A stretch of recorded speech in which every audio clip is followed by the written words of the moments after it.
Hello, sports fans. We are going to do a couple of tool videos here. Norton Commando cylinder head, 750, 850. They're pretty much the same for what we're talking about here. To pull these rocker spindles out, and here's one right here. The tool you want to use is this guy. You don't want to use this. I'll show you that one later. That's for taking out the timing advance unit. It will screw into that thread on the spindle. Not what you want to do, not what it was made for. This tool here, heavy duty, and basically just a threaded stud, and it goes into the spindle like so. Get the threads in there. Once you've kind of got enough threads in there, you feel it's going to work. Knot up, and put a wrench on there, and you can withdraw it.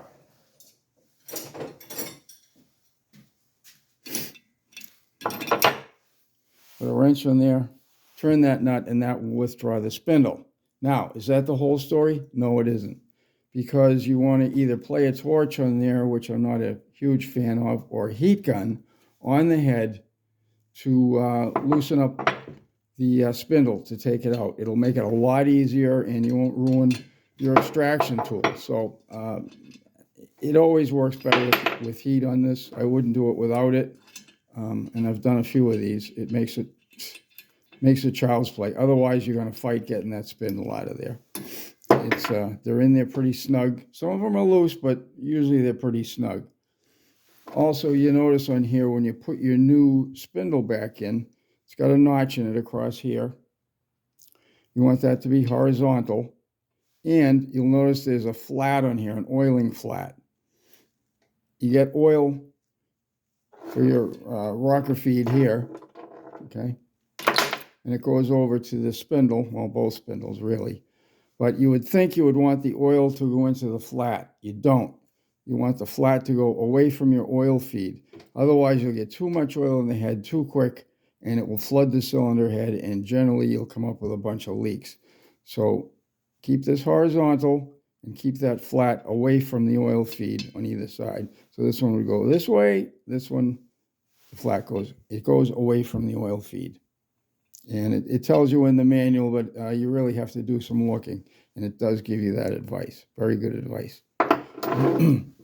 The rocker spindle tool here, rocker spindle.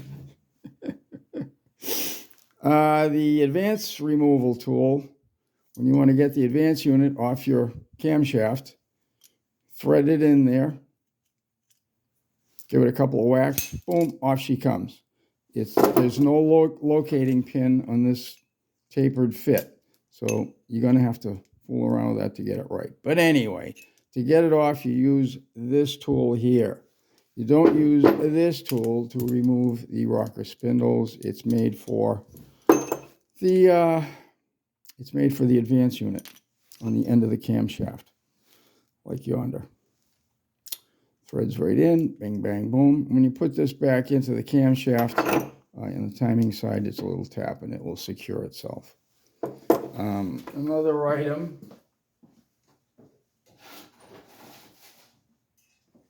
I've worked on a few bikes lately that need this magic piece here, the brake lines. If your bike's 20, 30, 40 years old, it only makes sense that this rubber is going to collapse, or you're going to get some stuff in there. And it's going to be a problem, and it can cause the brakes to lock up, and they get kind of ratty. So take a look, and if they're not in good shape, put a new one on.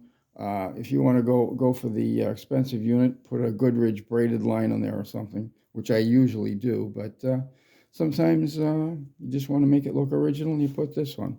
Fine and dandy. So just throw a couple of those items in there. Have a look. There's people still subscribing. I have no idea why. But anyway, thank you for doing so. And I figured I'd put a little content in. So thank you.